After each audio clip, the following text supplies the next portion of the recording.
Hi guys and welcome back to the channel Deepak Yadav Education. Welcome to the daily current affairs of 29 of September 2021। तो guys आज है तारीख 29 सितंबर 2021 और है Wednesday. आज की तारीख से जितने भी मोस्ट इंपॉर्टेंट करंट अफेयर्स बनेंगे उन सभी करंट अफेयर्स को हम लोग डिटेल में डिस्कस करेंगे। नाउ बढ़ते हैं आगे, एक बार देख लेते हैं कौन कौन से आर्टिकल्स का डिस्कशन करना है आज के इस वीडियो में। सबसे पहला आर्टिकल बहुत ज़्यादा इंपॉर्टेंट होने वाला है। आपको मालूम होगा हाल ही में अभी क्वाड कंट्रीज़ की मीटिंग हुई है और ये जो मीटिंग थी ये फर्स्ट इन पर्सन मीटिंग हुई है। पहली बार यहाँ पर आपस में बैठकर क्वाड लीडर्स के बीच में डिस्कशन हुआ है।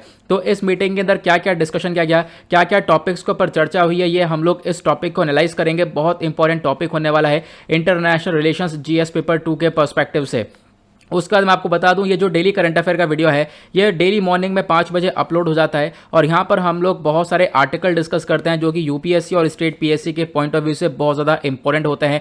हर एक आर्टिकल को बहुत ज़्यादा डिटेल में कवर करते हैं कि इनके रिगार्डिंग अगर कोई क्वेश्चन प्रीलिम्स या मेन्स में आता है तो आप उसको आराम से टैकल कर पाओगे। उसके बाद एक आर्टिकल बहुत ज़्यादा चर्चा में आपको देखने को मिलेगा, बहुत ज़्यादा न्यूज़ में कवर किया गया है, डार्क एनर्जी। तो हम सीखेंगे डार्क एनर्जी क्या है, क्योंकि अभी एक एक्सपेरिमेंट हुआ है इटली के अंदर, उसमें यहाँ पर एक अनुमान लगाया जा रहा है कि डार्क एनर्जी एग्जिस्ट करती है। ये डार्क एनर्जी के बारे में यहाँ पर चीज़ें खोजी गई हैं। तो क्या होती है डार्क एनर्जी, क्या होता है डार्क मैटर, और स्पेस से रिलेटेड बहुत सारी जानकारी आपको यहाँ पर इस आर्टिकल के अंदर मिलेगी। डेफिनेटली आज आप कुछ नया सीख कर जाने वाले हो। उसके बाद एक आर्टिकल है, अभी हाल ही में हमारे होम मिनिस्टर के द्वारा एक स्टेटमेंट दिया गया कि हमारी कंट्री के अंदर जो लेफ्ट विंग एक्सट्रीमिज्म है, जो नक्सलवाद है या फिर मॉइज्म है, इसके रिगार्डिंग जो वायलेंस होते हैं, जो हिंसा होती है वो कम हुई है। यहाँ पे सब कुछ डिस्कस करूंगा, क्या होते हैं लेफ्ट विंग एक्सट्रीमिज्म, क्या होती है इनकी आइडियोलॉजी, कैसे यहाँ पर लेफ्ट विंग एक्सट्रीमिज्म बढ़ता है, प्लस उसके बाद कौन कौन से एरियाज आज के टाइम पर ज़्यादा अफेक्टेड हैं। बहुत सारी इंपॉर्टेंट इन्फॉर्मेशन यहाँ पर आपको जानने को मिलने वाली है। उसके बाद नेक्स्ट आर्टिकल आज हम डिस्कस करेंगे। आज हाल ही में आपको मालूम होगा जो वर्ल्ड हेल्थ ऑर्गेनाइजेशन है उसने यहाँ पर एक नई गाइडलाइंस लेकर आ चुका है ग्लोबल एयर क्वालिटी के लिए। तो ये गाइडलाइंस क्या है, और यहाँ पर अगर हम लोग WHO के इस गाइडलाइन के हिसाब से चलेंगे तो पूरा इंडिया पॉल्यूटेड है आज के टाइम पर, लेकिन इंडिया की खुद की गाइडलाइंस है। तो हम डिस्कस करेंगे कितने पॉल्यूटेंट्स को यहाँ पर कंसिडर किया गया है, इंडिया की क्या गाइडलाइंस है, क्या इंडिया यहाँ पर WHO की गाइडलाइंस को फॉलो कर रहा है या नहीं, ये सब कुछ डिस्कस करेंगे। यहां पर WHO की पहले गाइडलाइन 2005 में आई थी, 2005 के बाद अब यहां पर 2021 के अंदर नई गाइडलाइंस लेकर आया है WHO। तो इंपॉर्टेंट आर्टिकल होने वाला है बहुत ज़्यादा। उसके बाद एक आर्टिकल अगेन बहुत इंपॉर्टेंट है, आसाम का जो जुदिमा राइस वाइन है, एक तरीके से जो वाइन है इसको GI टैग मिल चुका है। तो यहाँ पर बात करेंगे GI टैग क्या होता है, प्लस यहाँ पर यह वाइन क्या है, इसका क्या इंपॉर्टेंस है, प्लस यहाँ पर आसाम के अंदर कैसे इसका प्रोडक्शन हो रहा है, ये सब कुछ हम लोग डिस्कस करेंगे। देन उसके बाद एक टेम्पल बहुत चर्चा में है पिछले 2-3 दिनों से, श्री पद्मनाभस्वामी टेम्पल, और आपको मालूम होगा ये पहले भी चर्चा में रह चुका है। ये लगातार मतलब न्यूज़ में कवर किया जाता है। 2011 में इसके रिगार्डिंग एक बहुत बड़ा केस हो गया था। तो सब कुछ डिस्कस करेंगे। ये जो टेम्पल है ये यहाँ पर बोला जाता है इंडिया का सबसे ज़्यादा रिचर टेम्पल है, सबसे ज़्यादा अमीर टेम्पल है। यहाँ पर बहुत कुछ पैसा आपको देखने को मिलेगा गोल्ड की फॉर्म में, ये सारी चीज़ें यहाँ पर देखने को मिलती है। तो टेम्पल के बारे में जानेंगे, बहुत सारी इंपॉर्टेंट इन्फॉर्मेशन है। देन उसके बाद एक अभ्यास है जो कि इंडिया और नेपाल के बीच में हुआ है, सूर्य किरण। तो यहाँ पर इसके बारे में भी डिस्कशन होगा। तो ओवरऑल अगर हम बात करें सेशन बहुत ज़्यादा इंपॉर्टेंट होने वाला है। तो बढ़ते हैं आगे। तो गाइस आगे बढ़ने से पहले अगर आप लोगों को इस लेक्चर का PDF चाहिए तो नीचे डिस्क्रिप्शन बॉक्स में आप सभी लोगों को टेलीग्राम का लिंक दिया गया है, वहाँ से जाकर आप लोग इस लेक्चर के PDF को डाउनलोड कर सकते हो। और यह है मेरी Instagram ID Deepak Yadav education, यहाँ पर जाकर फॉलो कर लेना। अपनी जितनी भी क्वेरीज है मुझसे आप लोग पूछ सकते हो। बाय द वे दोनों ही चीज़ों का लिंक आपको नीचे डिस्क्रिप्शन बॉक्स में मिल जाएगा। साथ ही साथ यहाँ तक पहुँच गए हो तो वीडियो को लाइक ज़रूर कर देना, 1 सेकंड लगेगा वीडियो को लाइक करना। वीडियो को लाइक कर दोगे आप तो बहुत ज़्यादा सपोर्ट मिलता है मुझे। तो बढ़ते हैं आगे, अब फटाफट एक बार रिविजन कर लेते हैं अपने प्रीवियस डे करंट अफेयर का। होता क्या है यहाँ पे, हमारी करंट अफेयर की खास बात यह है हम लोग डेली करंट इश्यूज़ तो डिस्कस करते ही हैं, साथ ही साथ जो पिछले दिन का करंट अफेयर होता है वो उसका भी रिवीजन करते हैं। तो फटाफट एक रिवीजन करेंगे जो भी हमने कल डिस्कस किया था, और बहुत सारे यहाँ पर मैं आपसे क्वेश्चंस पूछूंगा, उसके आंसर नीचे कमेंट सेक्शन में देना है। ओके, तो कल हमने सबसे पहला आर्टिकल डिस्कस किया था, हाल ही में अमोनियम नाइट्रेट के रिगार्डिंग कुछ रूल्स एंड रेगुलेशंस हमारी सरकार लेकर आई है। पहला क्वेश्चन, अमोनियम नाइट्रेट का फॉर्मूला क्या है। दूसरा क्वेश्चन, ये रूल्स क्या है अमोनियम नाइट्रेट के रिगार्डिंग। और आपको मालूम होगा अमोनियम नाइट्रेट के ही वजह से एक बहुत बड़ा एक्सप्लोजन हुआ था पिछले साल, वो कौन सी कंट्री में हुआ था, इसका आंसर भी नीचे कमेंट सेक्शन में देना है। उसके बाद यहाँ पे कल हमने डिस्कस किया था अरोमा मिशन के बारे में, फ्लोरिकल्चर मिशन के बारे में। अच्छा, ये अरोमेटिक प्लांट्स क्या होते हैं, आपसे पहला क्वेश्चन तो यह है। और अरोमेटिक प्लांट्स के बाद आपको बताना है पर्पल रिवॉल्यूशन क्या होता है। कल मैंने आपको समझाया था पर्पल रिवॉल्यूशन के बारे में, जिस प्रकार से ग्रीन रिवॉल्यूशन होता है उसी प्रकार से से पर्पल रिवॉल्यूशन है, लेकिन काफ़ी कुछ डिफरेंस है, तो नीचे कमेंट सेक्शन में इसके बारे में ज़रूर बताना। उसके बाद हमने कल एक आर्टिकल डिस्कस किया था, हाल ही में 45वीं जीएसटी काउंसिल की मीटिंग हुई है। इस मीटिंग के अंदर बहुत सारा डिस्कशन किया गया। अब यहाँ पर क्वेश्चन ये है कि जो जीएसटी है क्या ये डायरेक्ट टैक्स है या फिर इनडायरेक्ट टैक्स है, तो यहाँ पर नीचे कमेंट सेक्शन में इसके बारे में लिखना, प्लस डायरेक्ट टैक्स और इनडायरेक्ट टैक्स के बीच में क्या डिफरेंस होता है नीचे कमेंट सेक्शन में ये भी जरूर बताना। उसके बाद एक आर्टिकल कल हमने डिस्कस किया था वर्ल्ड राइनो डे 2021 के बारे में, तो हाल ही में वर्ल्ड राइनो डे को सेलिब्रेट किया गया, कौन से दिन को किया गया है नीचे कमेंट सेक्शन में जरूर बताना। हमारे पास 5 प्रजाति होती है राइनो की, मतलब राइनो की ओवरऑल 5 स्पीशीज है, वो 5 स्पीशीज कौन कौन सी है नीचे कमेंट सेक्शन में इसका नाम जरूर लिखना। और उसके बाद यहाँ पर इंडिया का एक तरीके से सबसे ज़्यादा टॉप का राइनो कौन सा है, सबसे ज़्यादा राइनो इंडिया के अंदर जो पाया जाता है वो कौन सा है, इसके बारे में आप नीचे कमेंट सेक्शन में बता सकते हो। उसके बाद कल हमने एक आर्टिकल डिस्कस किया था draft personal data protection bill 2019। अभी क्या है कि इस बिल के रिगार्डिंग एक रिपोर्ट सबमिट करी जाएगी, इस बिल को वापस से रीओपन किया जाएगा, देखा जाएगा और फिर उसके बाद यहाँ पर एनालाइज किया जाएगा। नाउ यहाँ पर इस बिल का मेन मकसद क्या है नीचे कमेंट सेक्शन में बताना, इसका मेन एम क्या है। उसके बाद कल हमने at the last article discuss किया था हम्बोल्ट पेंगुइन के बारे में। नाउ ये जो पेंगुइन है अभी हाल ही में मुंबई के एक तरीके से जू है, वहाँ पर ये पेंगुइन्स लाए गए, तो नीचे कमेंट सेक्शन में बताना ये जो हम्बोल्ट पेंगुइन है ये कौन से एरियाज़ में ज़्यादातर पाए जाते हैं। मैंने आपको कल मैप भी दिखाया था, आपको मालूम होगा। तो आई होप आपको यहाँ पर ये सारे आर्टिकल अच्छे से क्लियर होंगे अगर आपने कल वाला वीडियो देखा है तो, और अच्छे से इन क्वेश्चंस के आंसर भी आप नीचे कमेंट सेक्शन में दोगे। तो चलो बढ़ते हैं आगे, स्टार्ट करते हैं आज का डिस्कशन। आज का जो सबसे पहला आर्टिकल है वो इंटरनेशनल रिलेशंस के पर्सपेक्टिव से है, और हमारे सिलेबस के अंदर इंटरनेशनल रिलेशन आता है जीएस पेपर 2 के अंदर। पहला आर्टिकल बात करता है फर्स्ट इन पर्सन मीटिंग हुई है क्वाड कंट्रीज की। देखो यहाँ पर ये पिक्चर है, देखो पहली बार ऐसा हुआ है कि जो क्वाड के लीडर्स हैं वो आपस में आकर बैठकर बातचीत करे हैं, अभी तक ऐसा नहीं हुआ था। एक बार जरूर मीटिंग हुई थी मार्च में, लेकिन वो एक तरीके से वर्चुअल मीटिंग हुई थी, वीडियो कॉन्फ्रेंस के माध्यम से मीटिंग हुई थी। अभी यहाँ पर पहली बार ऐसा हुआ है कि आपस में बैठकर बातचीत करी गई। यहाँ पे आप देख सकते हो जापान के लीडर, इंडिया के लीडर, उसके बाद यूएस के लीडर और देन उसके बाद ऑस्ट्रेलिया के लीडर, इन चारों के बीच में यहाँ पर ये डिस्कशन हुआ। हमारा मुद्दा यह है हम डिस्कशन का क्या एक तरीके से डिस्कशन में क्या क्या हुआ था उसको हम लोग को देखना है।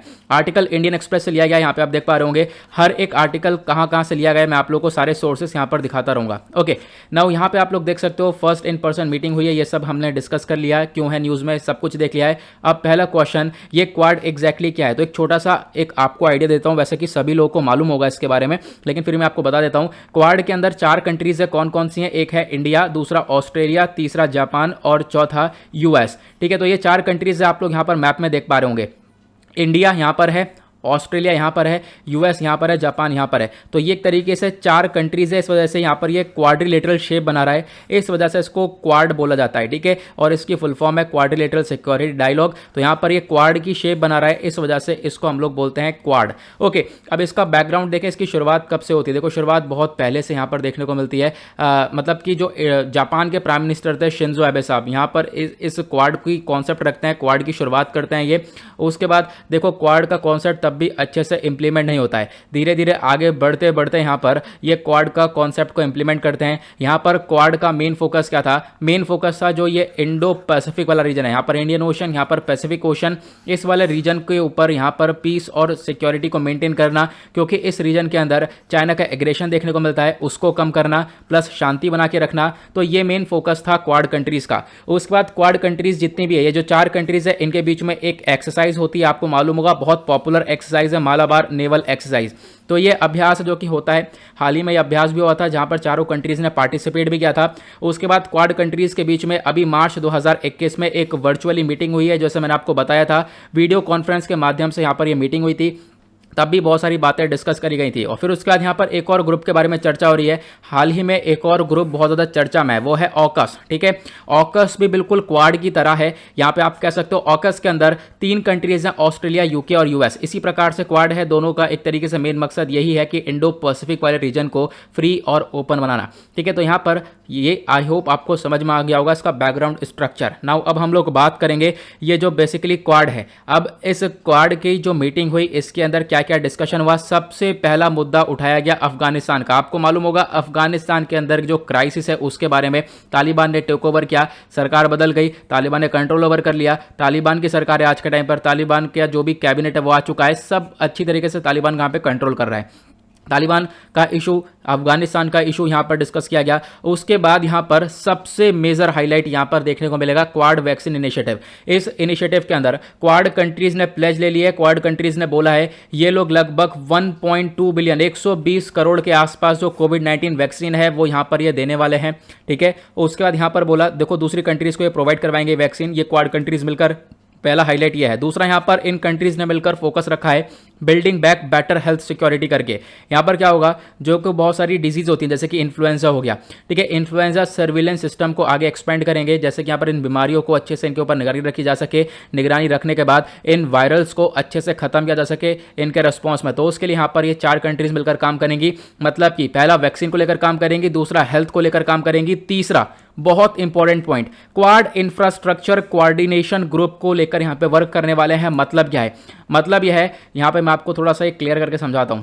जैसे मैंने आपको बताया ये जो इंडो पैसिफिक वाला रीजन है, अब इसके आसपास जो भी कंट्रीज हैं, ठीक है, यहां पर आपको जो भी कंट्रीज देखने को मिलेंगी, इन कंट्रीज के अंदर मान लो कोई इन्वेस्टमेंट करना है, कुछ इंफ्रास्ट्रक्चर डेवलप करना है, तो होता क्या था, ये कंट्रीज पहुंच जाती थी चाइना के पास और चाइना से मदद मांगती थी। चाइना बहुत कुछ पैसा लगाकर अपना कंट्रोल जमाना चालू कर देता था, लेकिन अब यहां पर चाइना को टैकल किया जाएगा। अब यहां पर किसी भी कंट्री के अंदर जो कि क्वाड के आसपास, ये इंडो पैसिफिक वाले रीजन के आसपास कंट्रीज हैं, अगर इनको यहां पर हेल्प चाहिए होगी, इनको इंफ्रास्ट्रक्चर डेवलप करना होगा, तो यहां पर ये चारों कंट्रीज मिलकर सपोर्ट करेंगे, चारों कंट्रीज मिलकर फाइनेंस प्रोवाइड करवाएंगे उस पर्टिकुलर कंट्री को। तो यहां पर ये फोकस रखा गया है इसके अंदर कि एक कॉन्सेप्ट ये आ चुका है क्वाड इंफ्रास्ट्रक्चर कोऑर्डिनेशन ग्रुप की, इंफ्रास्ट्रक्चर को डेवलप करने के लिए ये चारों कंट्री कोऑर्डिनेट करेंगी। उसके बाद क्लाइमेट चेंज का मुद्दा उठाया गया, आम बात है, देखो यहां पर क्लाइमेट चेंज का हर एक मीटिंग में मुद्दा उठाया जा रहा है। एक मुद्दा यह भी इंपॉर्टेंट है ग्रीन शिपिंग नेटवर्क को लेकर। देखो आज के टाइम पर बहुत सारे पोर्ट्स, बहुत सारे बंदरगाह देखने को मिलते हैं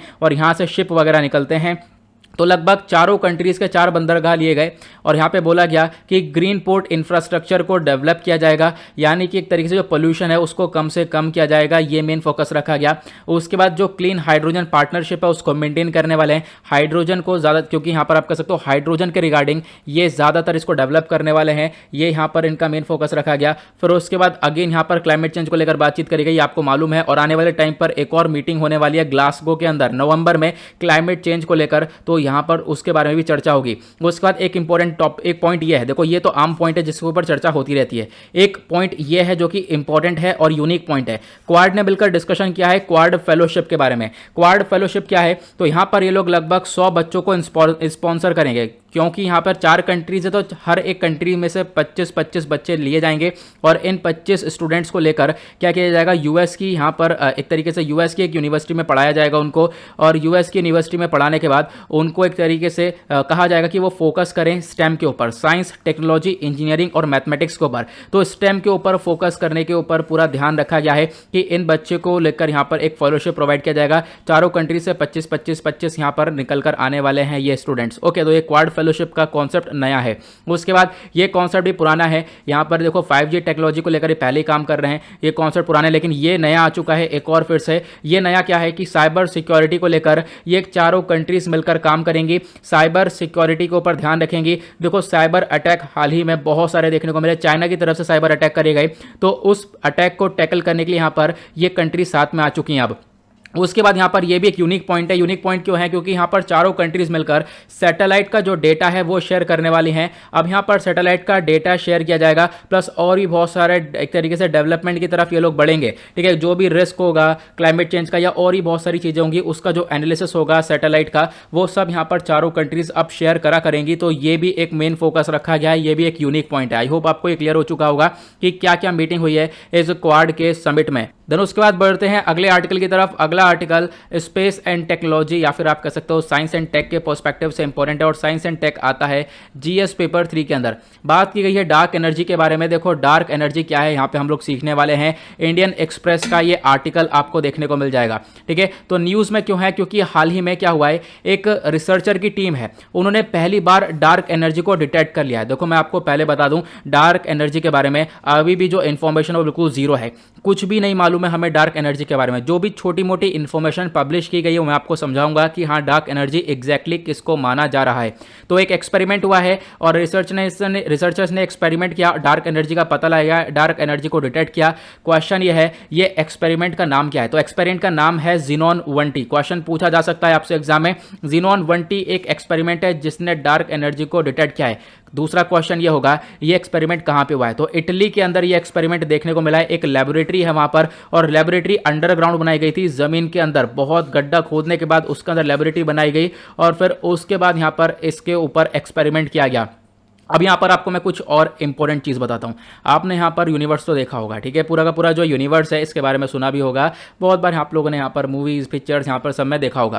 देखो आर्टिकल इंडियन एक्सप्रेस से लिया गया है, यहाँ पे हम लोग इसी आर्टिकल को डिस्कस कर रहे हैं। सबसे इंपॉर्टेंट चीज़ यह है जो हमारा पूरा यूनिवर्स है, जो हमारा ब्रह्मांड है पूरा का पूरा, इसके अंदर जो भी चीज़ें आप देख रहे हो, ध्यान से सुनना, बहुत ध्यान से सुना, बहुत इंपॉर्टेंट बात है। जो भी चीज़ें आप लोग देख रहे हो, चाहे आप अपने फ़ोन की स्क्रीन में ये वीडियो देख रहे हो, ठीक है, या आपके सामने कुछ भी होगा, टेबल होगा या आप चेयर पे बैठे हो, कुछ भी चीज़ है, हर एक चीज़ जो भी आप देख पा रहे हो, या फिर हमारा पूरा सोलर सिस्टम हो गया, ये सोलर सिस्टम हो गया, चाहे इसमें अर्थ, मार्स, जुपिटर, सन, पूरा स्पेस हो गया, जो भी हमारे यूनिवर्स में जितनी भी चीज़ें हैं, जितने भी चीज़ें आप लोग देख पा रहे हो, वो सिर्फ 5% है। बिल्कुल, यहाँ पर जितनी भी चीज़ें आप लोग देख पा रहे हो ऑर्डिनरी मैटर, वो सिर्फ और सिर्फ 5% है। और बाकी क्या आप कहोगे क्या है? बाकी 27% डार्क मैटर है और बाकी 68% डार्क एनर्जी है। अब यहां पर यही क्वेश्चन है कि डार्क मैटर और डार्क एनर्जी है क्या एग्जैक्टली? तो आपको ध्यान रखना है दुनिया भर में, पूरे यूनिवर्स में आप जितनी भी चीजें देख पा रहे हो, चाहे आप पूरा सोलर सिस्टम देख रहे हो, चाहे स्टार्स कुछ भी देख रहे हो, वो सब और सब सिर्फ 5% देखने को मिलेगा। बाकी 27% डार्क मैटर है और 68% डार्क एनर्जी है। इसको डार्क क्यों बोला गया? क्योंकि इसे हम लोग देख ही नहीं पा रहे हैं, इसके बारे में हमारे पास कोई ऐसा इंफॉर्मेशन है नहीं, इस वजह से इसको डार्क बोला गया है, ठीक है। अब मैं आपको समझाता हूं ये डार्क मैटर और डार्क एनर्जी के बीच में क्या डिफरेंस है। देखो ध्यान से सुनना, डार्क मैटर, ठीक है, डार्क मैटर का मतलब क्या है? अट्रैक्शन करना, अट्रैक्ट करना। देखो आपको यहां पर एक फोर्स देखने को मिलेगी। होता क्या है यहां पर? होता क्या है, जैसे मान लो स्टार है, यहां पे आपने रात में कभी देखा होगा ऊपर बहुत सारे तारे दिख रहे हैं और आपने कभी सोचा होगा कि हाँ ये जो तारे हैं यार ये आपस में दिख तो रहे हैं, बड़ा झुंड दिख रहा है तारों का, ये आपस में अट्रैक्ट क्यों नहीं हो रहा, आपस में टकरा क्यों नहीं रहे, आपस में ये क्यों नहीं टकरा रहे? आपके दिमाग में क्वेश्चन आया होगा, क्योंकि यहाँ पर क्या है, एक मतलब कि जो लॉ ऑफ अट्रैक्शन आपको देखने को मिलेगा। लॉ ऑफ अट्रैक्शन ये बोलता है हर चीज आपस में एक दूसरे को खींच रही है, ग्रेविटी देखने को मिल रहा है, हर चीज आपस में एक दूसरे को खींच रही है। तो यहाँ पर भी तो ऐसा होना चाहिए, दोनों स्टार टकराने चाहिए। दिमाग में एक बार क्वेश्चन आ रहा होगा, साइंटिस्ट के दिमाग में यही क्वेश्चन आया कि भाई ये टकरा क्यों नहीं रहे हैं, जो स्टार हैं ये सारे के सारे टकरा क्यों नहीं रहे आपस में, ठीक है। अब यहाँ पर जब टकरा नहीं रहे हैं तो देखो सबसे पहली बात, जब पता लगाया गया क्या कि जब पता इसके ऊपर रिसर्च करी गई कि हाँ ये आपस में क्यों नहीं अट्रैक्ट हो रहे हैं, क्यों नहीं टकरा रहे हैं, तो पता लगाने के बाद यहां पर 1920s के आसपास की बात है, तभी यहां पर बताया लगाया गया कि इसमें एक डार्क एनर्जी है, ठीक है। क्या है? डार्क एनर्जी है। डार्क एनर्जी का मतलब यहां पर इन्होंने बोला कि चीजों को रिपल्शन कर रहा है। रिपल्शन मतलब चीजों को ये दूर भेज रहा है, ठीक है। तो यहां पर आपको सिंपल सा मतलब समझना है। देखो कंफ्यूज बिल्कुल भी नहीं होना है। यहां पर मैं आपको फिर से समझा रहा हूं, डार्क मैटर और डार्क एनर्जी के बीच में सिंपल सा कॉन्सेप्ट। डार्क मैटर के अंदर क्या होता है, जो चीजें वो अट्रैक्ट होती हैं, अट्रैक्ट मतलब आपस में चीजें एक तरीके से खिंचती हैं, आपस में जाकर जुड़ती हैं। लेकिन क्या होता है, डार्क एनर्जी के अंदर चीजें दूर भागती हैं, ठीक है। रिपल्शन होता है, रिपल्शन मतलब चीजें दूर भागती हैं, ठीक है। तो यहां पर यही बताया गया है, डार्क मैटर अट्रैक्ट करता है, गैलेक्सीज जितने भी हमारी होल्ड करता है। देखो मान लो ये पूरी जो गैलेक्सी है इसको होल्ड कर रखा है, इसको होल्ड करने का काम किसका है? डार्क मैटर का, क्योंकि लॉ ऑफ अट्रैक्शन होता है, यहां पर चीजों को थोड़ा सा उसने अटैच करके रख रखा है। लेकिन जो डार्क एनर्जी होती है वो क्या होती है? वो एक्सपेंड होती है, यानी कि वो और फैलती है, वो रिपल्शन करती है और वो यहां पर चीजों को दूर फेंकती है। तो आप कह सकते हो यहां पर साइंटिस्ट ने पता लगाया कि जो स्टार क्यों नहीं टकरा रहा है, क्योंकि इनके बीच में क्या है? डार्क एनर्जी है, ये बोला गया। तो यहां पर इन्होंने बोला कि दुनिया भर में जो डार्क एनर्जी है वो लगभग 68% तक है, ये चीजें देखने को मिली। ये एक्सपेरिमेंट बहुत पहले 1920s के आसपास यहां पर किया गया था। आई होप आपको ये क्लियर हो चुका होगा। नाउ ये डार्क एनर्जी क्या है, डार्क मैटर क्या है, आपको समझ में आ गया होगा। तो यही जो डार्क एनर्जी है बेसिकली इसी को डिटेक्ट किया गया है इटली के लैबोरेटरी में। ओके, तो यहां पर यही है सिंपल सा कॉन्सेप्ट। अब आपको एक चीज और समझनी है, यहां पर साइंटिस्ट बोल रहे हैं कि जो ये डार्क एनर्जी है लगातार बढ़ रही है। हमारा जो यूनिवर्स है वो एक तरीके से लगातार एक्सपेंड हो रहा है, बढ़ रहा है। क्यों? क्योंकि वो बिग बैंग थ्योरी के ऊपर डिपेंड करता है। नाउ सिंपल से कॉन्सेप्ट में आपको बिग बैंग थ्योरी समझाऊंगा। बिग बैंग थ्योरी यहाँ पर क्या है कि लगभग जो हमारा बोला गया है मतलब कि जितनी भी लगभग 15 बिलियन ईयर्स अगो यहाँ पर ये बिग बैंग थ्योरी को देखा गया था। आप कह सकते हो जो हमारे एक तरीके से पृथ्वी है या फिर आप कह सकते हो पूरा यूनिवर्स है वो लगभग छोटा सा हुआ करता था, यानी कि एक गोले में हुआ करता था। नाउ बिग बैंग थ्योरी में क्या हुआ, ये एक तरीके से एक्सपेंड होता चला गया, एक्सपेंड होता चला गया, ये गोला अपने आप में टूटा, अपने आप में टूट कर बढ़ता चला गया, बढ़ता चला गया, बढ़ता चला गया, और आज के टाइम पर ये यूनिवर्स एक्सपेंड हो रहा है। इसको बोलते हैं बिग बैंग थ्योरी। यहाँ पर आप देख पाओगे यूनिवर्स हो गया छोटा सा, गोला टूटा, यहां पर एक विस्फोट हुआ, टूटा, उसके बाद यहां पर ये फैलती हुई चली गई, ये यूनिवर्स बढ़ता चला गया, बढ़ता चला गया। आज के टाइम पर आप देख पाओगे किस प्रकार से यूनिवर्स बढ़ रहा है। मतलब क्या है, डार्क एनर्जी बढ़ रही है, डार्क एनर्जी की चीजें आपस में दूर भाग रही हैं, तो डार्क एनर्जी बढ़ रही है, यूनिवर्स हमारा बढ़ रहा है। और बात करें तो डार्क मैटर कम हो रहा है। डार्क मैटर मतलब अट्रैक्शन होता है, चीजें आपस में एक दूसरे को खींच रही हैं, तो ये कम हो रहा है और डार्क एनर्जी बढ़ती हुई नजर आ रही है। ये यहां पर साइंटिस्ट के द्वारा बताया गया। और यहां पर ये था एक्सपेरिमेंट, आई होप आपको क्लियर हो गया। एक्सपेरिमेंट का नाम है ज़ीनॉन 1T, इटली के अंदर ये एक्सपेरिमेंट हुआ है। और भी बहुत सारे एक्सपेरिमेंट्स चल रहे हैं डार्क मैटर और डार्क एनर्जी को एक तरीके से यहाँ पर इनकी जांच करने के लिए। और वो एक्सपेरिमेंट का नाम है, एक है लुक्स जैपलिन और दूसरा है पांडा XXT। तो दो एक्सपेरिमेंट्स ऑलरेडी यहाँ पर चलते हुए नजर आ रहे हैं। यहां पर बोला गया जो ये डार्क एनर्जी है इसके पीछे यहां पर 5वीं फंडामेंटल फोर्स हो सकती है। देखो यहां पर क्या है, आपको मालूम होगा हमारे पास 4 फंडामेंटल फोर्स है, जैसे कि ग्रेविटी, तो यहाँ उसके बाद weak force, electromagnetism, strong force, ये सारी हमारे पास 4 फंडामेंटल फोर्स। यहाँ पे बोला गया ये डार्क एनर्जी के पीछे एक तरीके से 5वीं फंडामेंटल फोर्स हो सकती है, लेकिन अभी इसके बारे में कोई भी चीज़ हम लोग को एग्जैक्टली मालूम नहीं है। तो ये चीज़ यहाँ पे बताई गई है डार्क एनर्जी के बारे में। आई होप आपको ये क्लियर हो चुका होगा। आगे बढ़ते हैं अगले आर्टिकल पर। अगला आर्टिकल डिफेंस एंड सिक्योरिटी के पर्सपेक्टिव से इंपॉर्टेंट है और डिफेंस एंड सिक्योरिटी आता है GS पेपर 3 के अंदर। आर्टिकल में चर्चा हो रही है जो लेफ्ट विंग एक्सट्रीमिज्म वायलेंस है ये काफी हद तक कम हुआ है, ऐसा यहाँ पर स्टेटमेंट दिया गया हमारे मिनिस्ट्री ऑफ होम अफेयर्स के द्वारा। तो मिनिस्ट्री ऑफ होम अफेयर्स ने स्टेटमेंट ये दिया लेफ्ट विंग एक्सट्रीमिज्म कम हुआ है। देखो साल 2010 के अंदर आप कह सकते हो कि बहुत सारे लगभग 96 ऐसे डिस्ट्रिक्ट्स थे जो कि कहीं ना कहीं लेफ्ट विंग एक्सट्रीमिज्म से इन्फ्लुएंस थे। लेकिन अब यहां पर साल 2021 का अगस्त का डेटा आया है, वहां पे हमें पता ये चला है कि लगभग आज के टाइम पर बहुत कम इंसिडेंट्स और बहुत कम डिस्ट्रिक्ट्स बचे हैं, लगभग 41 डिस्ट्रिक्ट्स बचे हैं जहां पर लेफ्ट विंग एक्सट्रीमिज्म का इन्फ्लुएंस देखने को मिलेगा। मतलब 96 से 41 डिस्ट्रिक्ट हो चुके हैं। ऑब्वियस ही बात है लेफ्ट विंग एक्सट्रीमिज्म कम हुआ है। पहला क्वेश्चन, लेफ्ट विंग एक्सट्रीमिज्म क्या है? उससे पहले आप देख सकते हो द हिंदू का यह आर्टिकल है। आर्टिकल बहुत ज़्यादा इंपॉर्टेंट है हमारे यूपीएससी के पर्सपेक्टिव से भी। ये नक्सलवाद क्या है, माओइज्म क्या है, लेफ्ट विंग एक्सट्रीमिज्म क्या है, ये सब कुछ आप यहाँ पर सीखने वाले हो। तो देखो चाहे आप लोग लेफ्ट विंग एक्सट्रीमिज्म बोलो, चाहे आप माओइस्ट बोल लो, चाहे आप नक्सलिज्म बोल लो, नक्सल्स बोल लो, ठीक है, ये तीनों एक ही हैं। ठीक है, तीनों का नाम ये एक ही है। नाउ ये जो नक्सलिज्म का टर्म है ना, देखो इंडिया के अंदर सबसे ज़्यादा नक्सल से ही बोले जाते हैं, नक्सलिज्म ही बोला जाता है। जो ये टर्म है ना नक्सलिज्म, ये एक गांव से निकल गया है। वेस्ट बंगाल के अंदर एक गांव है नक्सलबाड़ी, वहां से ये टर्म निकल कर आया है नक्सलिज्म। ओके, क्योंकि वहां पर एक इंसिडेंट हुआ था उसके रिगार्डिंग ये नक्सलिज्म निकल कर आया। नाउ क्वेश्चन यह है कि आज के टाइम पर नक्सलिज्म कहाँ पर देखने को मिलेगा? तो ये जो नक्सलिज्म का मूवमेंट है वो लगातार फैल रहा है हमारे ईस्टर्न इंडिया में। ठीक है, जो लेस डेवलप्ड एरियाज है, जहां पर विकास इतना अच्छा है नहीं, जैसे कि छत्तीसगढ़, ओडिशा, आंध्र प्रदेश, यहाँ सभी जगह पर नक्सलिज्म बहुत ज़्यादा देखने को मिलेगा। जैसे आप देख सकते हो छत्तीसगढ़ रेड कॉरिडोर में आता है। रेड कॉरिडोर मतलब यहाँ पर नक्सलिज्म सबसे ज़्यादा है। तो छत्तीसगढ़ में देखने को मिलेगा, झारखंड में देखने को मिलेगा, ये सारे एरियाज ऐसे हैं जहाँ पर नक्सलिज्म बहुत ज़्यादा है। ठीक है, तो ये हमने देखा। उसके बाद यहाँ पर बोला गया, देखो नक्सल्स ये है क्या? देखो इनकी आइडियोलॉजी अलग होती है। इनकी आइडियोलॉजी क्या होती है? जो स्टेट की पावर है, मतलब जो सरकार है, उनसे सारी पावर छीनना, अपने हाथ में पावर लेना। और कैसे? बंदूकें उठाकर, जो वेपन्स है उसका इस्तेमाल कर कर यहाँ पर सरकार की पावर को छीन कर अपने हाथ में सारी पावर लेना। ये सरकार वगैरह किसी को नहीं मानते हैं जो ये नक्सलवादी होते हैं या फिर नक्सलिज्म का ये जो नक्सल्स होते हैं। अब इनके अंदर ये मतलब ये थॉट्स आते कैसे हैं या ये आइडियोलॉजी इनके अंदर पैदा कैसे होती है वो मैं आगे आपको समझाऊंगा। और ये पैदा होते होते नक्सलिज्म आज के टाइम पर बढ़ कैसे रहा है, ये मतलब बीच में बढ़ा कैसे था, ये भी मैं बताऊंगा। आज के टाइम तो फिलहाल ये कम हो चुका है। ठीक है, तो यहाँ पर आप कह सकते हो जो एरियाज बहुत बुरी तरह से अफेक्टेड हैं लेफ्ट विंग एक्सट्रीमिज्म से, उनको रेड कॉरिडोर एरियाज बोलते हैं, जैसा मैंने आपको बताया। देखो ये जो नक्सलिज्म का कॉन्सेप्ट है ये, या फिर जो माओइज्म है, माओइज्म एक कम्युनिज्म का फॉर्म है। माओइज्म को बनाया गया था माओ से तुंग के द्वारा। माओ से तुंग ये है, इसके द्वारा यहाँ पर ये कम्युनिज्म का कॉन्सेप्ट लाया गया था सबसे पहली बार। क्वेश्चन ये है लेफ्ट विंग एक्सट्रीमिज्म क्यों बढ़ता है? सबसे पहला यहां पर आपको रीजन देखने को मिलेगा ट्राइबल डिस्कॉन्टेंट। देखो होता क्या है, मान लो एक फॉरेस्ट एरिया, ये जंगल है, जंगल के अंदर बहुत सारे आदिवासी लोग रह रहे हैं। अब सरकार ने क्या करा, फॉरेस्ट कंजर्वेशन एक्ट 1980 लागू कर दिया। इन्होंने बोला फॉरेस्ट को प्रोटेक्शन देंगे, हम अपने जंगल को बचाएंगे और यहां पर जितने भी लोग हैं जंगल से निकालो फटाफट। तो यहां पर क्या करा, जंगल से इन ट्राइबल लोगों को निकाला गया। और हालांकि जो ट्राइबल पीपल हैं ये कहीं ना कहीं अपना जो कमा के खा रहे थे, जिंदगी जो व्यतीत कर रहे थे, वो इन फॉरेस्ट प्रोड्यूस को ऊपर ही कर रहे थे। फॉरेस्ट से जो भी इनको मिल रहा था उसी के दौरान यहां पर अपनी जिंदगी व्यतीत कर रहे थे। लेकिन हुआ क्या, सरकार ने इन्हें बाहर निकाल दिया। अब सरकार ने इन्हें बाहर निकाल दिया तो इकट्ठा आप कह सकते हो डिस्प्लेसमेंट हो गया, ट्राइबल पॉपुलेशन का बहुत बड़ा डिस्प्लेसमेंट हो गया, सब लोग यहां पर धक्के मार के निकाला गया।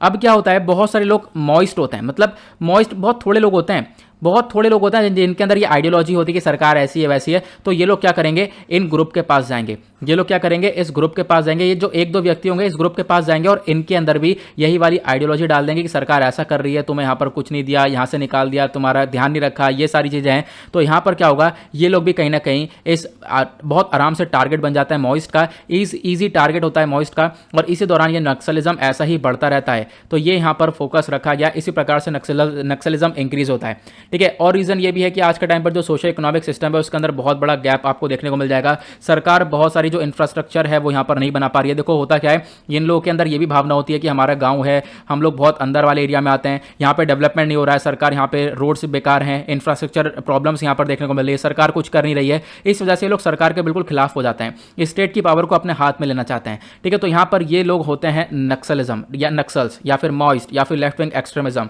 ओके, तो आज के टाइम पर अगर हम बात करें भारत की, तो भारत के अंदर छत्तीसगढ़, झारखंड, ये वाले एरियाज ऐसे हैं जहाँ पर नक्सलिज्म सबसे ज़्यादा है। उसके बाद जो केरला हो गया या फिर यहाँ पर आप कह सकते हो कि जैसे मध्य प्रदेश हो गया, उड़ीसा हो गया, इन सभी जगह पर नक्सलिज्म बहुत कम है। ठीक है, ये एरियाज आप लोग यहाँ पर देख पाओगे। आगे बढ़ते हैं, अब हम बात करते हैं क्या सरकार कोई स्टेप नहीं उठा रही है नक्सलिज्म को कम करने के लिए। तो देखो नक्सल एक्टिविटीज़ को चेक करने के लिए सरकार बहुत सारे इनिशिएटिव उठा रही है। उसमें से एक इनिशिएटिव है एस्पिरेशनल डिस्ट्रिक्ट्स प्रोग्राम। देखो यहाँ पर यह है, सरकार का मेन फोकस यह है जो भी डिस्ट्रिक्ट्स ऐसे हैं जो कि बहुत बुरा मतलब गरीब लोग वहाँ पे रह रहे हैं, तो उनको ट्रांसफॉर्म किया जाए। आज के टाइम पर यह फोकस किया जा रहा है। उसके बाद सरकार की एक स्कीम है समाधान, ये 2017 में इसको लॉन्च किया गया था। समाधान की फुल फॉर्म है smart leadership, aggressive strategy, motivation and training, actionable intelligence, dashboard based की performance indicator, harnessing technology, action plan for each theatre, no access to finance.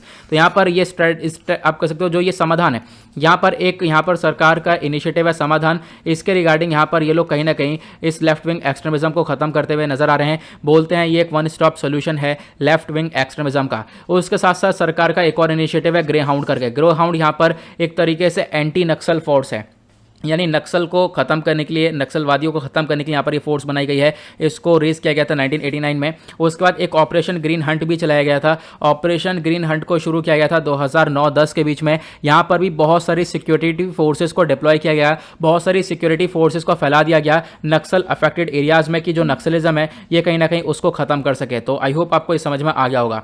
Now बात करते हैं अगले आर्टिकल की। एनवायरमेंट के पर्सपेक्टिव से इंपॉर्टेंट है, एनवायरमेंट आता है जीएस पेपर 3 के अंदर। देखो हाल ही में यहाँ पर जो WHO है, वर्ल्ड हेल्थ ऑर्गेनाइजेशन, इन्होंने यहाँ पर एयर क्वालिटी के नए गाइडलाइंस जारी कर दी हैं। और वो नई गाइडलाइंस क्या है इसको हम समझेंगे। द हिंदू का ये आर्टिकल आपको देखने को मिलेगा। WHO ने नई गाइडलाइंस रिलीज करी हैं। अब यहाँ पर आपको कुछ चीजें समझनी होगी। देखो WHO ने नई गाइडलाइंस रिलीज करी हैं, इसका मतलब यह है कि पहले पुरानी गाइडलाइंस भी थी। बिल्कुल पुरानी गाइडलाइंस मतलब 2005 के अंदर थी। अब यहाँ पर 2021 के अंदर ये WHO नई गाइडलाइंस लेकर आ चुका है। मैं आपको समझाता हूँ, इस पिक्चर के माध्यम से आपको सब कुछ क्लियर हो जाएगा। देखो जो WHO है, वर्ल्ड हेल्थ ऑर्गेनाइजेशन, इसकी पुरानी वाली गाइडलाइंस 2005 में सबसे पहली बार गाइडलाइंस आई थी। यहाँ पर इन्होंने ये बोला कि मान लो कोई भी कंट्री है, उसके अंदर जो PM 2.5 है, PM 2.5 मतलब ये सारे पॉल्यूटेंट हैं, क्योंकि हवा के अंदर क्या होता है, बहुत सारी गंदगी होती है। गंदगी ये सारी है, PM 2.5, PM10, O3, NO2, SO2, CO2, ये सब गंदगी है। ठीक है, यानी PM का मतलब पर्टिकुलेट मैटर, O का मतलब ओजोन, NO2 का नाइट्रोजन ऑक्साइड, SO2 का सल्फर डाइऑक्साइड, CO का कार्बन मोनोऑक्साइड। तो यहाँ पर आप कह सकते हो ये सारी गंदगी जो कि हवा के अंदर प्रेजेंट है। तो यहाँ पर WHO ने साल 2005 में ये बोला था PM 2.5 अगर यहाँ पर 10 होगा, इसका जो रेट है वो लगभग यहाँ पर बोला गया है 10 माइक्रोग्राम पर क्यूबिक मीटर। ठीक है, तो यहाँ पे मैं बार बार इतना लंबा शब्द नहीं बोलूँगा, मैं एक बार बोल दे रहा हूँ। अगर मान लो 10 होगा तो यहाँ पर क्या है कि वो कंट्री अगर 10 से ऊपर जाता है, मतलब उनका जो भी PM 2.5 है उस कंट्री के अंदर 10 से ऊपर जाता है, तो कंट्री के अंदर पोल्यूशन है, ठीक है, कंट्री की जो हवा है वो काफ़ी हद तक पॉल्यूटेड है। अब आप कहते हो, आप कह सकते हो WHO ने इसको और हार्ड बना दिया है। हार्ड क्यों बना दिया है?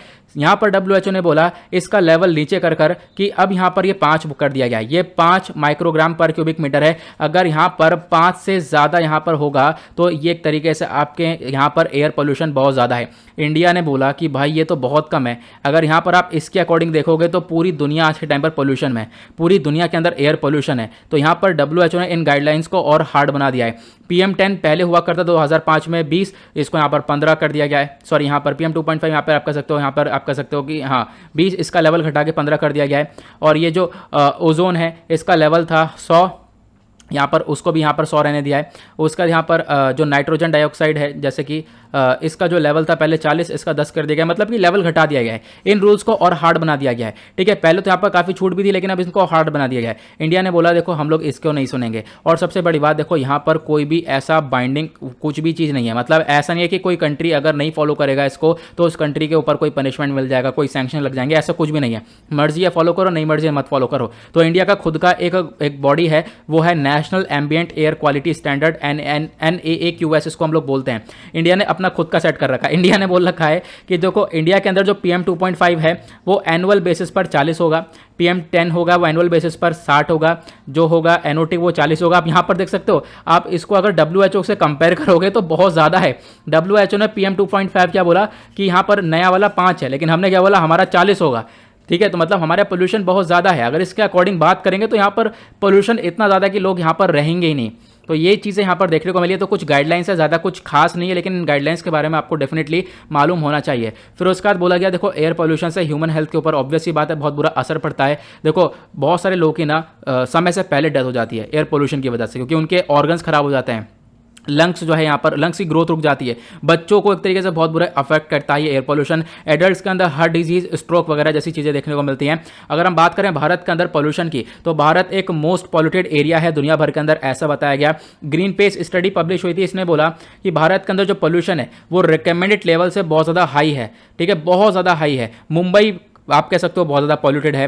मुंबई जो है 8 गुना ज़्यादा पॉल्यूटेड है जितना रिकमेंडेड लेवल है। उसके बाद कोलकाता की बात करें, चेन्नई की बात करें, सबसे ज़्यादा पॉल्यूटेड एरियाज यहाँ पर बताए गए हैं। ओके, उसके बाद बात करते हैं अगले आर्टिकल की। अगला आर्टिकल इकोनॉमी के पर्सपेक्टिव से इंपॉर्टेंट है। इकोनॉमी आता है GS पेपर 3 के अंदर। यहाँ पे बात हो रही है असम का एक जुडीमा वाइन राइस है, इसको GI टैग मिला है। तो यहाँ पर क्या है इसको हम डिस्कस करेंगे, न्यूज़ में क्यों है यहाँ पर आप लोग देख पाओगे, द हिंदू का ये आर्टिकल है। तो जुडीमा, ये जुदीमा क्या है, एक तरीके से एक होममेड राइस है, होममेड राइस वाइन है, मतलब कि चावल से ये वाइन बनाई गई है, ठीक है। अब यहाँ पर ये आसाम के दिमास जो ट्राइब है उसके थ्रू ये काम किया गया है। अब यहाँ पर इस वाइन को GI टैग मिल गया है, जोग्राफिकल इंडिकेशन मिल चुका है, ठीक है। और यहाँ पर ये काफ़ी ज़्यादा इंपॉर्टेंट चीज़ है, तो आपको ध्यान रखना है। और इससे पहले भी जो मणिपुर का मोस्ट फेमस हैथई चिली था, या फिर उसके बाद जो तंबलोंग ऑरेंज था, इन दोनों को भी GI टैग मिला था। पहला क्वेश्चन ये है भाई ये GI टैग क्या होता है, लेकिन उससे पहले वाइन देख सकते हो, ये जुदीमा वाइन ये बनाई जाती है, इसको यहाँ पर ये GI टैग मिला है। और हाँ, एक और इन्फॉर्मेशन अलग से देखो, आसाम के जो राइस वाइन है इसको तो जुदीमा टैग मिला। जुदीमा टैग इसको मिलने के साथ साथ अभी राजस्थान के अंदर जो सोजत मेहंदी है उसको भी GI टैग मिला है। ओके, GI टैग क्या होता है, देखो इसको हम लोग बोलते हैं एक इंडिकेशन है। मान लो जैसे कि देखो आसाम को GI टैग मिला, आसाम के अंदर जो जुडीमा राइस वाइन है इसको GI टैग मिला, मतलब इसको अब एक इंपॉर्टेंस मिल चुकी है, इसको एक इंडिकेशन मिल चुका है, यहीं पर ये ऑथेंटिक प्रोडक्ट मिलेगा। दुनिया भर में रिप्रेजेंटेशन बहुत बढ़ जाएगा, दुनिया भर में लोग जानेंगे और यहाँ पर एक्सपोर्ट वगैरह इस पर्टिकुलर प्रोडक्ट का बढ़ जाएगा। ये चीज़ें हम लोग को देखने को मिलती है, मतलब GI टैग से एक इंपॉर्टेंस ही मिल जाती है। GI टैग अगर हम बात करें इंडिया के अंदर तो इसको geographical indication of goods registration and protection act 1999 के थ्रू रेगुलेट किया जाता है। ये आप लोगों को ध्यान रखना है, इसके अंडर में आता है। इसका जो रजिस्ट्री ऑफिस है वो आपको चेन्नई के अंदर देखने को मिलेगा। उसके बाद यहाँ पर ये 10 साल के लिए अवेलेबल होता है। 10 साल के बाद आप चाहते हो कि वापस से रिन्यू करवा सको, वापस से GI टैग इसको मिल जाए, तो यहाँ पर उसको वापस आप करवा सकते हो। अब GI टैग मिलता है किसी प्रोडक्ट को तो क्या होता है, उस प्रोडक्ट का एक्सपोर्ट वगैरह काफी हद तक बढ़ जाता है। नाउ बात करते हैं अब इसको जुदीमा के बारे में। जुदीमा एक राइस वाइन है, ठीक है। यहाँ पर क्या बनता है, जो चावल है, ठीक है, एक चावल होता है ग्लूटेनस राइस चावल जिसको हम लोग बोलते हैं बोरा, ठीक है। इस चावल से यहाँ पर आप कह सकते हो ये वाइन बनाई जाती है। यहाँ पर इसको स्टीम किया जाता है, स्टीम करने के बाद इसको मिक्स करते हैं एक हर्ब से, एक जड़ी बूटी से जिसको बोला गया है थैमरा, एकिया पेनेटा इसका साइंटिफिक नेम है। इससे मिक्स करने के बाद आप कह सकते हो इस वाइन को बनाया जाता है। और ये जो वाइन है ये काफ़ी हद तक स्पेशल है दिमास ट्राइब के लिए, और दिमास ट्राइब ये आसाम के अंदर ट्राइब देखने को मिलेगी। आसाम के अंदर बहुत सारी ट्राइब्स हैं, 14 रिकग्नाइज प्लेन ट्राइब कम्युनिटी हैं, 15 हिल्स ट्राइब कम्युनिटी और 16 रिकग्नाइज शेड्यूल कास्ट कम्युनिटीज़ हैं आसाम के अंदर, ठीक है। तो आप यहाँ पे आप याद रख सकते हो। और बोडोस जो है एक सबसे बड़ा ग्रुप है आसाम के अंदर, ये भी आपको ध्यान रखना है। और भी बहुत सारे शेड्यूल्ड ट्राइब्स आपको देखने को मिल जाएंगे आसाम के अंदर जिनका नाम दिया गया है, ठीक है। उसके बाद आसाम के और भी बहुत सारे प्रोडक्ट्स हैं जिनको जीआई टैग मिला है, तो आपको ध्यान रखना है। एक है काजी नेमू, ठीक है, एक लेमन है, एक तरीके से एक नींबू है एक प्रकार का, उसको 2020 में जीआई टैग मिला था। उसके बाद जो चोकुवा राइस ऑफ आसाम है 2019 में, इसको भी जीआई टैग मिला था। तो ये आप लोगों को ध्यान देना है, ठीक है। ये एक इंपॉर्टेंट आर्टिकल हो सकता है। नाउ बढ़ते हैं अगले आर्टिकल की तरफ। अगला article Indian architecture plus polity and governance के पर्सपेक्टिव से भी इंपॉर्टेंट है। यहाँ पर चर्चा हो रही है श्री पद्मनाभस्वामी टेम्पल के बारे में। ये टेम्पल आप देख पा रहे हो, भारत का सबसे अमीर टेम्पल आपको ये देखने को मिल पाएगा, ये जो मंदिर है, ठीक है। न्यूज़ में क्यों है, क्योंकि हाल ही में सुप्रीम कोर्ट ने, देखो सुप्रीम कोर्ट के अंदर एक पिटीशन डाला गया था, एक प्ली फाइल करी गई थी इस टेम्पल के द्वारा, इस टेम्पल के ट्रस्ट के द्वारा, कि देखो हमारे ऊपर कोई ऑडिट ना करा जाए। लेकिन सुप्रीम कोर्ट ने बोला, देखो इसको डिक्लाइन करके बोला आपके ऊपर ऑडिट होगा। एक ही नाम है ऑडिट। ऑडिट का मतलब क्या है? ऑडिट का मतलब है आपने कितना खर्चा किया है पिछले 25 सालों के अंदर इस टेम्पल से, वो पूरा का पूरा एक मैनेजमेंट तैयार किया जाएगा, एक पूरा डॉक्यूमेंट तैयार किया जाएगा, कितना पैसा खर्चा गया है। ओके, तो यहां पर ऑडिट किया जाएगा। तो सुप्रीम कोर्ट ने यहां पर यह बोला है कि अब यहां पर एक ऑडिटिंग होगी। देखो ये जो पद्मनाभस्वामी टेम्पल है ये हमेशा ही बहुत चर्चा में रहता है, 2010 से लेकर चर्चा में था पहले यहां पर कि कौन देखेगा इस टेम्पल को, ठीक है, कौन यहां पर इसको एक तरीके से प्रोटेक्ट करेगा, इसकी देखभाली कौन करेगा, तो ये सब आपको मालूम होगा। तो यहाँ पर एक त्रावणकोर महाराजा मारथंडा वर्मा है, ठीक है, उनके द्वारा यहाँ पर इसको एस्टेब्लिश करा गया था। ये सारी चीज़ें मालूम होगी, ठीक है। मैं आपको बताता हूँ धीरे धीरे। पहले हम लोग इस टेम्पल के बारे में पढ़ते हैं। टेम्पल आप देख सकते हो कितना खूबसूरत टेम्पल ये देखने को मिलेगा।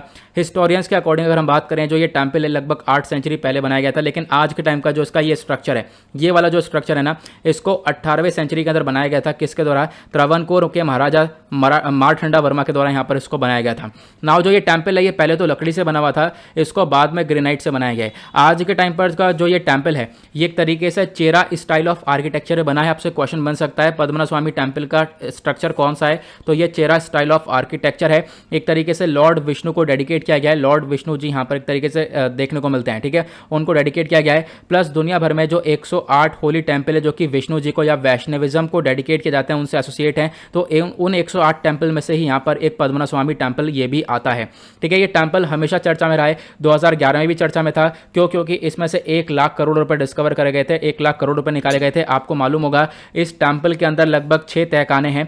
6 तहखाने में से 2011 के अंदर सरकार ने 5 तहखाने खोल दिए थे, और 5 तहखाने खोलने के बाद बोला इसमें से 1 लाख करोड़ रुपए का यहाँ पर बहुत ज़्यादा यहाँ पे वेल्थ मिली है, बहुत ज़्यादा यहाँ पर आप कह सकते हो इतना यहाँ पर सोना चांदी जो भी है वो मिला है, ठीक है। लेकिन छठा इसका गेट अभी नहीं खुला है। यहाँ पर जो छठा वाला इसका तहखाना है वो भी खोला जा सकता है, ऐसा यहाँ पर फोकस रखा गया है, ठीक है। यहाँ पर बोला गया कि छठा, अगर यहाँ पर इसका जो छठा ये जो इसका गेट है या फिर जो छठा यहाँ पर ये तहखाना अगर इसको खोल देंगे तो यहाँ पर इसके अंदर बहुत ज़्यादा अमाउंट निकलेगा, बहुत ज़्यादा पैसा निकलेगा कि इस पर हम लोग इंडिया को लगभग 10 साल तक रन कर सकते हैं। आई होप आपको ये समझ में आ गया होगा ये एक तरीके से क्या है एग्जैक्टली। आज के टाइम पर जो ये पद्मनाभस्वामी टेम्पल है इसको कौन मैनेज कर रहा है, तो यहाँ पर एक त्रावणकोर रॉयल फैमिली है, वो यहाँ पर इसको मैनेज कर रही है, ठीक है। इसको यहाँ पर एक तरीके से इसके ट्रस्ट के तौर पर काम कर रही है। ओके, नाउ बढ़ते हैं आगे अगले आर्टिकल की तरफ। अगला आर्टिकल डिफेंस एंड सिक्योरिटी के पर्सपेक्टिव से इंपॉर्टेंट है और ये आता है जीएस पेपर 3 के अंदर।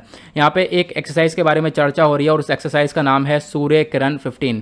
अब ये सूर्य किरण क्या है इसको हम डिस्कस करेंगे। न्यूज़ में क्यों है, तो यहाँ पे आप देख सकते हो क्योंकि अभी यहाँ पर ये जो अभ्यास है ये एक ज्वाइंट मिलिट्री अभ्यास था। ये 15वां एडिशन का अभ्यास था। ये कहाँ पे हुआ है? पित्तौड़गढ़ के अंदर हुआ है, जो कि उत्तराखंड के अंदर है, ठीक है। इंडिया और नेपाल के बीच में यहाँ पर ये एक तरीके से एक्सरसाइज हुई है। नेपाल का मैप आप लोग यहाँ पर देख सकते हो। नेपाल यहाँ पर इंडिया से काफ़ी अच्छी बाउंड्री शेयर करता है। इधर आपको यहाँ पर ये तराई वाला रीजन कहलाता है बेसिकली। नेपाल की जो कैपिटल है वो काठमांडू देखने को मिल जाएगी। इसके इधर आपको ये चाइना देखने को मिल जाएगा। ओके, नाउ यहाँ पे अगर हम बात करें बाय एनुअल एक्सरसाइज है, देखो ये एक बाय एनुअल एक्सरसाइज आपको देखने को मिलेगी दोनों कंट्रीज़ के बीच में, ठीक है। और उसके बाद यहाँ पे बोला है इस एक्सरसाइज का मेन ऑब्जेक्टिव यही है कि दोनों कंट्रीज़ के जो मिलिट्री रिलेशंस हैं वो काफ़ी ग्रो हो जाएं, प्लस दोनों कंट्रीज़ के जो भी यहाँ पे कॉपरेशन है उसको इंक्रीज़ किया जा सके, ह्यूमैनिटेरियन असिस्टेंस यहाँ पर प्रोवाइड किया जा सके, ठीक है। उसके बाद एंटी टेररिस्ट ऑपरेशन यहाँ पर ये दोनों कंट्रीज़ मिलकर चलाएं, अपने जो एक्सपीरियंस है उसको शेयर करें। तो ये सारे ऑब्जेक्टिव्स हैं इस एक्सरसाइज के, इस अभ्यास के। और आपको ध्यान रखना है कि एक 14वां एडिशन का एक एक्सरसाइज और हुआ था, मतलब कि ये कौन सा एडिशन है,